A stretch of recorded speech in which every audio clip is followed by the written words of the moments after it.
Hello. Saturn's Return is one of those, well, it's an interesting novel. Again, one of my early ones. It's an interesting one for me because it's one of two books out of my library. Got to call it a library now. I have my own library. Which one of two books which I can call a comedy. Yes, I've written a comedy. The other one, of course, was Carry On Corsets. Why I decided to write a comedy, I could not tell you at this distance in time, but I just fancied writing a comedy. I think it was in a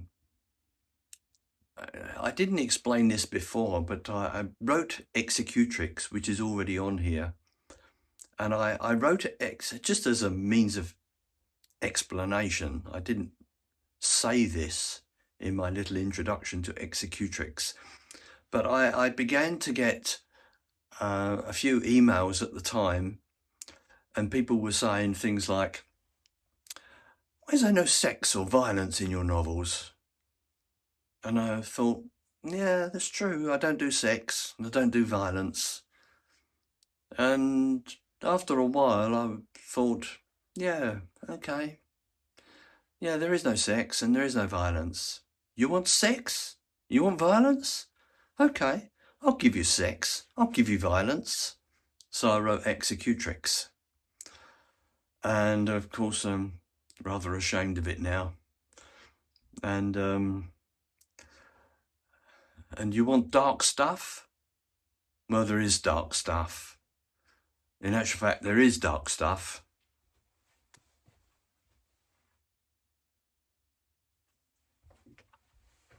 There's dark stuff. It's called Dark Man, and it's coming. It's so dark. It's the darkest of the dark stuff ever. But you won't get that for a little while yet. But anyway, going back to Executrix, I thought, you want sex? You want violence? So I wrote Executrix. But anyway, that was Executrix. But as a kind of an antidote to Executrix and other time travel stuff, I thought I'd write something light and funny. So I wrote, can't remember my own stuff. I mean, seriously, my memory's going, and I have all this lot. How can I remember my own stuff? Can't even remember my own characters that I've written. Here we go. Saturn's Return, because I have an interest in astrology as well. So I wrote Saturn's Return. And yes, as a comedy. So it's only the second book that I've written as a comedy. And it combines astrology and along with a kind of a person, a man who is awakened. He has an awakening and learns that he can overcome his obstacles and lead a better life. And it was a kind of an awakening for me because I had to learn an awful lot about Africa and other things. And it was a joy to write, and an interesting thing for me to discover. So still one of my favourite novels from that period of time, all those years ago. 2012, something like that. Might be 2013. It was an early novel anyway.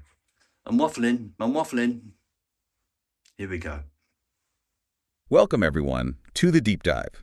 Today, we have been handed a stack of sources that detail a life so intensely absurd, so steeped in what you can only call farcical tragedy, that it reads less like a biography and more like a pitch for a very, very dark modern epic. That's a good way to put it. We are talking about high finance Huh. colliding with the lowest, and I mean the lowest possible comedy. That's absolutely right. Our subject today is Alan Tree Brown, a man who, at 28, seemingly had the world at his feet. You know, a successful financier in London. Right. But his personal journey involved this escalating series of humiliations that they defy all logic. Yeah. We are tracking a life where a man's spiritual growth is measured by how hard he's willing to be smacked in the groin with a rolled-up newspaper. Exactly. Our mission here is to analyze this structure of perpetual misfortune. We really want to unpack how these utterly ridiculous, almost biblical comic disasters didn't just happen to Tree, but they actively served as the catalyst for him to strip away all his superficiality, discover some true integrity, and maybe most importantly, find his actual voice. And when you say find his voice, we should be clear, you mean that in the most literal stutter-ending sense. Oh, completely literal. This is a deep dive focused entirely on how the path to genuine transformation, well, it often runs straight through the most undignified, embarrassing, and physically painful moments possible. It really does. I mean, if you've ever wondered what it takes for a plebeian millionaire to stop being shallow, apparently it takes falling into your mother's open grave. We are going to track every single step of that bizarre, hilarious, and, somehow necessary descent. Okay, let's unpack this and meet our protagonist, Tree Brown. Yeah. He's physically imposing, the sources say impossibly tall, and he lives a life that just screams new money. It really does. He's 28, successful, a black man in London, operating out of a 4-bedroom penthouse in Canary Wharf.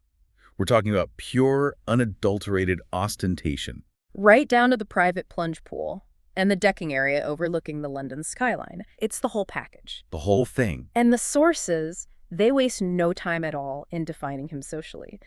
He may be a financial success, but he is described specifically as plebeian and vulgar with it.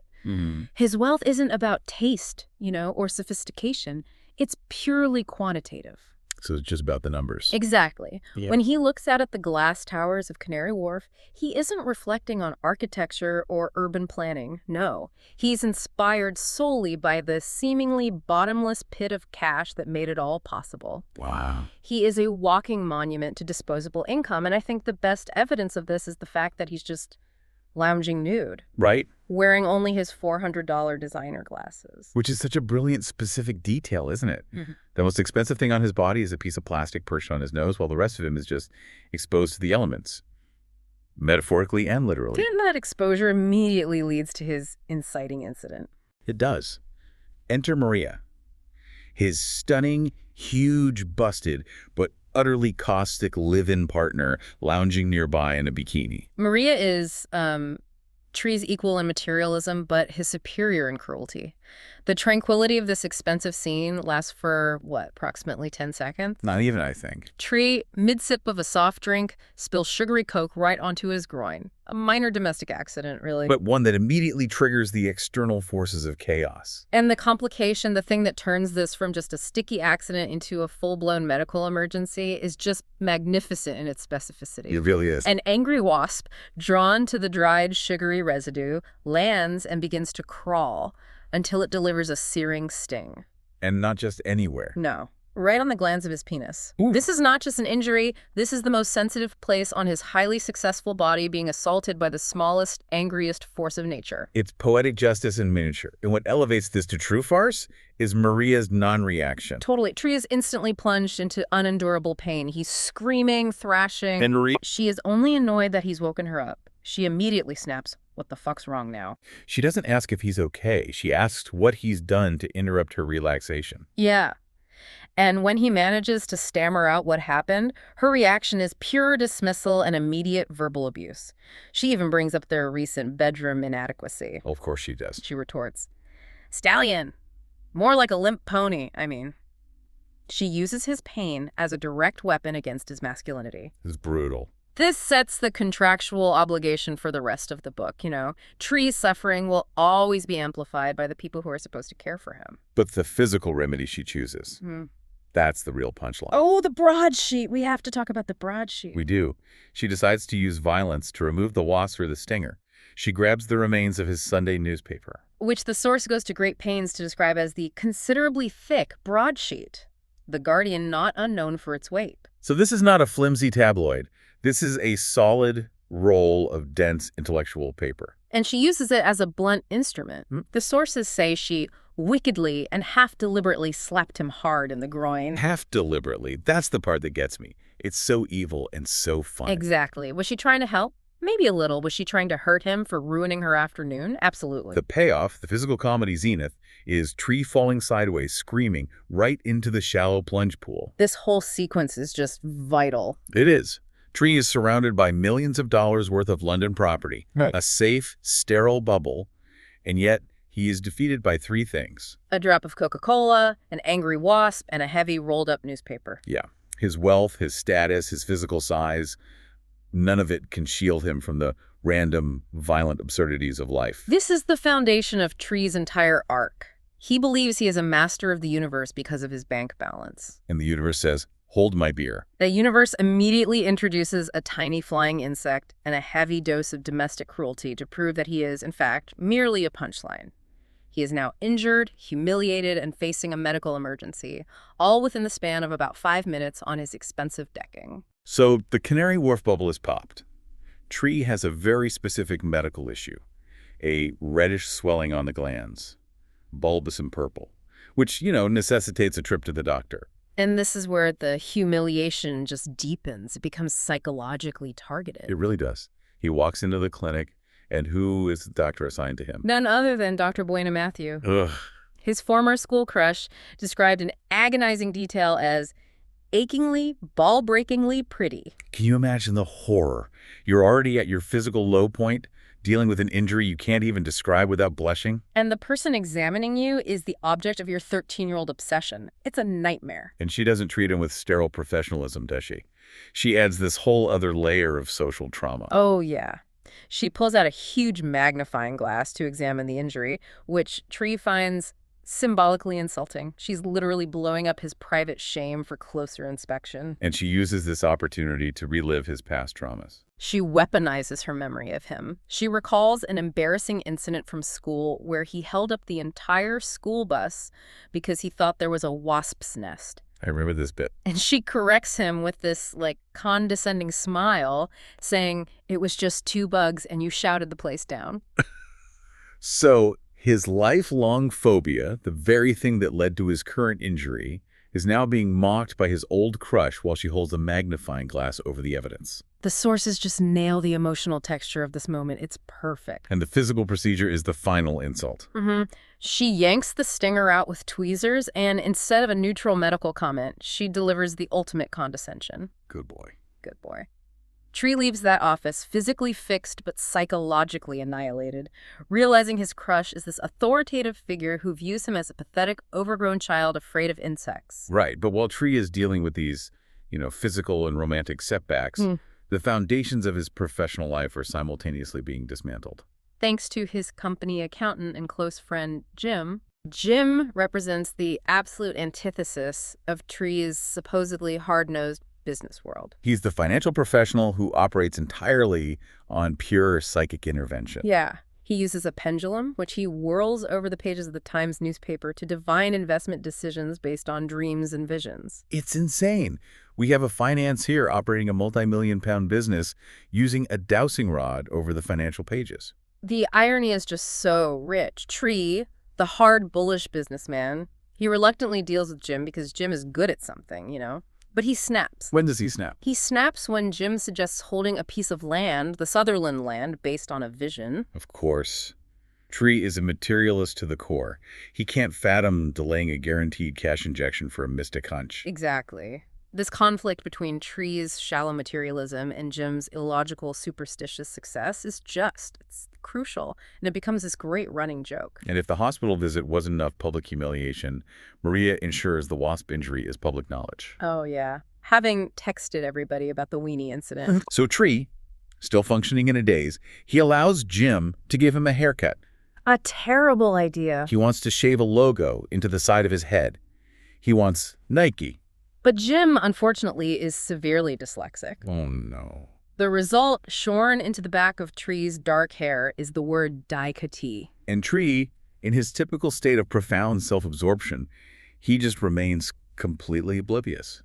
Totally oblivious to the fact that he is now a walking, multi-millionaire joke advertisement. The sources provide this glorious vignette where his cluelessness is just maximized. He visits a travel agent to book that expensive pre-wedding holiday Maria demanded. And he notices the staff are giggling at him. He genuinely believes there must be an inside joke he's missing, and he asks, "Am I missing something?" And one assistant, just unable to contain herself, mockingly asks, "Have you ever been to Lesbos?" The sheer magnitude of his public self-inflicted shame is just breathtaking. He's ridiculed by his peers, his partner, his crush, his staff, and now random travel agents. He is the richest man in the room, but he is constantly the joke. Constantly. This section confirms that the universe isn't just causing him misfortune, it is actively styling him into a figure of high-stakes, lowbrow comedy. It's the ultimate contrast, isn't it? His exterior, the Canary Wharf penthouse, the $400 glasses, it all screams control and success. But his interior and his reality scream chaos and humiliation. He is the living embodiment of a well-dressed disaster movie. A well-dressed disaster movie. I like that. So Tree's London life is rapidly reaching its chaotic climax. His personal relationships are collapsing, even if he hasn't fully realized it yet. Yeah, he's in denial. Maria is, of course, having multiple affairs. The sources list an Abelard and a Lee Tree. It just maintains this state of cheerful delusion, believing they are solid. And the engagement scene is a masterclass in transactional theater. It really is. Maria doesn't ask Tree to propose, she demands it. Right. She makes him kneel in the hallway. And then, because he clearly didn't have a suitable ring ready for her, she makes him take his own gold ring off his finger so he can propose with that. It's not about love, it's about commitment. Which, in Maria's world, means securing that expensive pre-wedding holiday, specifically Barcelona, because her friends had been. So Tree is just performing the required motions to keep his trophy girlfriend appeased, entirely unaware that he's a secondary figure in her life. Completely unaware. And then the tragedy hits. Yeah. But even the deepest sorrow in Tree's life cannot escape this comedic framework. His mother, Mabel, dies. Right, and it's shortly after revealing this critical, life-changing information. Tree's biological father was an Ivorian churchman, also named Skipper. Huge news. But this news is immediately overshadowed by the most farcical event of his life. We have to linger on the funeral, because this is the absolute bottom. Yeah. The grotesque moment where tragedy morphs irrevocably into physical comedy. It's unbelievable. Tree, dressed in black, mourning his mother, is standing graveside. The funeral company had covered the fresh earth with soaking wet plastic grass. Oh, I see where this is going. Tree, in his usual state of large man clumsiness and emotional distress, slips. And he doesn't just stumble. No. He performs the perfect physical pratfall. He toppled into the open grave. Oh, my God.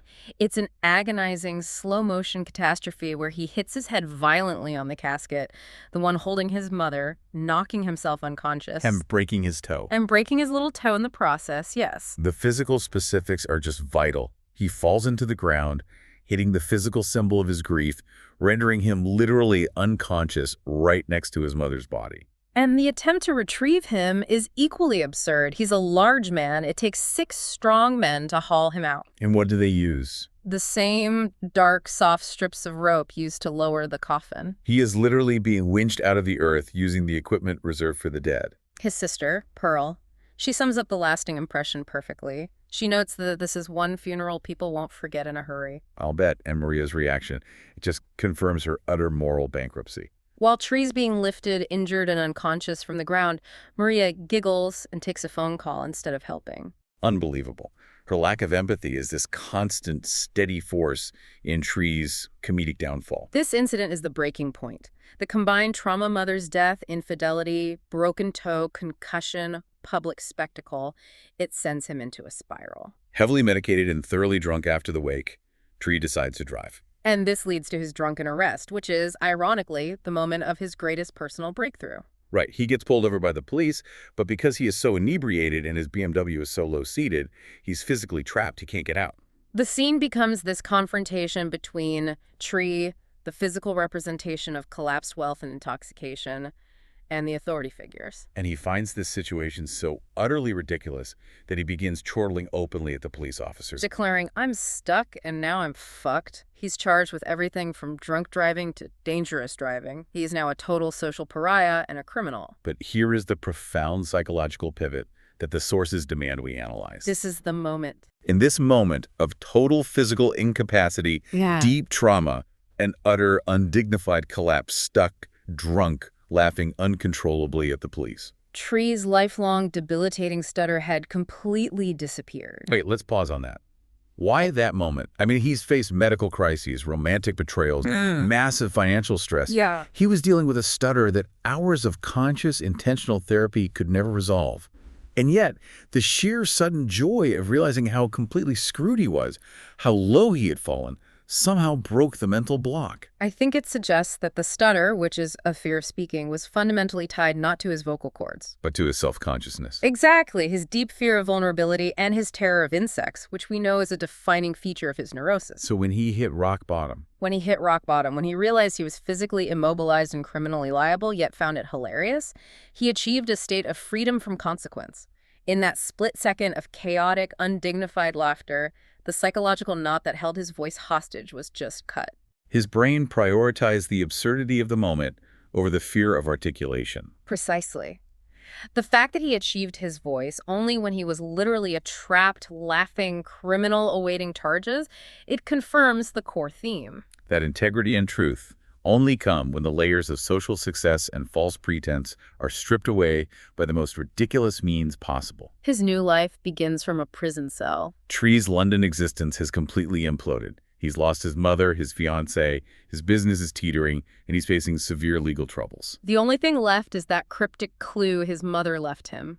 Find his biological father in the Ivory Coast. This journey is his necessary escape and his transformative pilgrimage. And the transition from Canary Wharf luxury to West African reality is immediate and brutal. The travel chaos begins instantly. He arrives at the wrong airport of Abidjan instead of Yamoussoukro due to a runway fire, which is just such a fitting start. It is. He's herded onto coaches by a shrill, gaily dressed woman surrounded by sensory overload. And the physical assault on his London sensibilities begins immediately.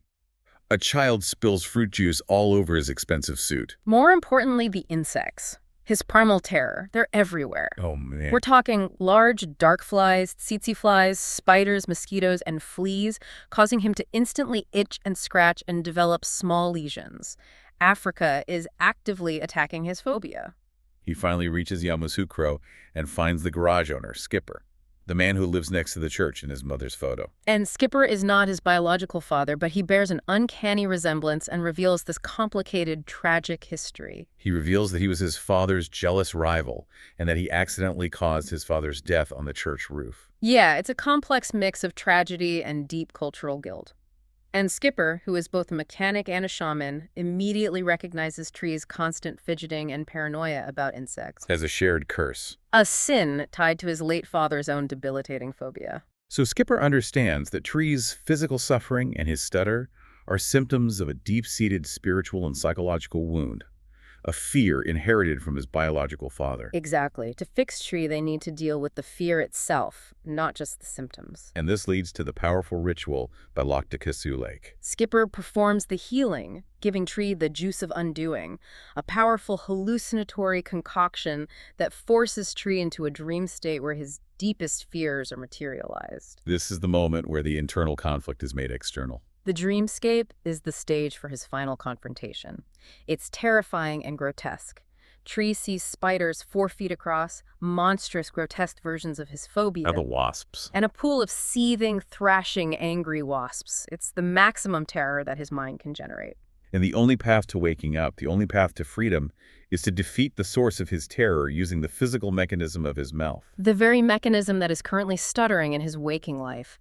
The dream culminates with the ultimate act of psychological self-violence. He forces himself to scoop up a floating live wasp, places it on his tongue, pushes it against his teeth, and with absolute finality, he crunches it. The sources emphasize the visceral nature of the act.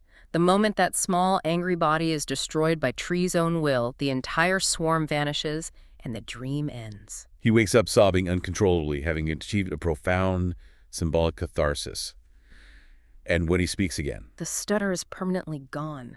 Skipper confirms that the healing was necessary because Tree achieved his voice by confronting and symbolically destroying his primal inherited fear. so the low comedy of the initial wasp, sting pure physical pain, has been redeemed by the high stakes of the symbolic wasp crunch pure psychological triumph. The man who was once defeated by a small wasp stinging his groin has now voluntarily eaten a wasp in a terrifying dream to heal his mind.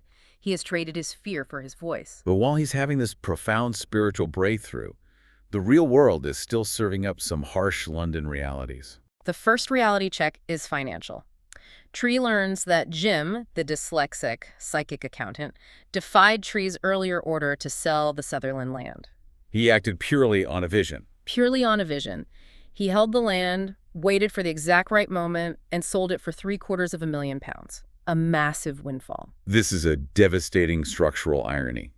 Tree, the hard materialist, failed spectacularly and is potentially bankrupt. While Jim, the superstitious mystic who uses a pendulum, succeeds brilliantly, the universe rewards the illogical hunch over the calculated spreadsheet. And the final insult from Maria is delivered via a sterile hospital setting. She's hospitalized after suffering a miscarriage. The doctor performs an examination, and the results are conclusive. The fetus was of Asian appearance, definitively proving, given Tree's African ancestry, that he was never the father. The ultimate confirmation of betrayal is delivered with scientific certainty. And Tree instantly drops the temporary engagement ring he had used for Maria onto the doctor's desk and walks out. He is now free of Maria, free of his stutter, free of his phobia, but completely adrift and financially unstable, thanks to his psychic friend. Tree returns to London, a transformed man internally, but still impulsive and emotionally volatile externally. He's stutter-free, heartbroken, and newly confident. So what does he do with this powerful new combination? He immediately reverts to his 13-year-old self and pursues Dr. Buena Matthew, his former crush. It's a total comedic regression. Tree doesn't find stability. He finds replacement chaos in the shape of the woman who professionally handled his wasp-stung anatomy. He fulfills his long-held obsession, but it instantly descends into bizarre territory. Their first date, dinner, focuses entirely on dark hospital humor. The sources provide these incredible anecdotes confirming their shared lowbrow fixation on the grotesque. Buena shares the story of a man whose erection was stuck in a radiator hosepipe. The sheer absurdity of that. And then the story of the doctor who cured a suspected heart attack by ramming his finger up the patient's backside, causing him to fart for about 10 minutes. Their conversation is not about intellectual connection or shared values. It's about bonding over the ridiculousness of bodily functions and human frailty. And naturally, because Tree is operating on adrenaline and champagne, he decides this is the moment for his second proposal of the week. He proposes to Buena, who instantly accepts. But the red flags that Tree is now confident enough to ignore, or perhaps too reckless to notice, are waving violently. Buena immediately starts transactionalizing the relationship, declaring she's quitting her job to spend all the time with him. And not only that, but she starts charging items to his credit card instantly and moves into his flat immediately because, conveniently, hers was being repossessed. He has replaced one transactional, controlling, and expensive partner with another. Only this one comes wrapped in a doctor's coat and a history of mocking his biggest physical trauma. It's Maria 2.0 with slightly better dental records. The speed with which Tree destroys his newfound personal stability is just astonishing. He has the voice, but he hasn't mastered the wisdom yet. And the chickens come home to roost in the most Italian way possible, the spaghetti incident. Maria, who is still technically engaged to him in her mind and calling from the hospital, phones the flat. And who answers? Buena. Buena, feeling proprietorial and full of new fiancé superiority, declares herself the new lady of the house, claiming Tree had dumped Maria. Oh, this is going to be bad. The ensuing conversation, focusing on Maria's miscarriage and the revelation about the Asian-appearing fetus, completely enrages Buena. She is incensed by the drama, the potential deception, and the realization that she's just stepped into Tree's mess. And her anger finds its expression in high-octane domestic farce. She finds Tree in bed and violently throws an entire huge plate of spaghetti and coffee over him. An entire plate? A whole plate. Think about the physicality of this scene. Hot coffee, sticky spaghetti, a complete humiliating and messy assault by his fiancé of 2 hours. She then gathers her newly purchased items and storms out.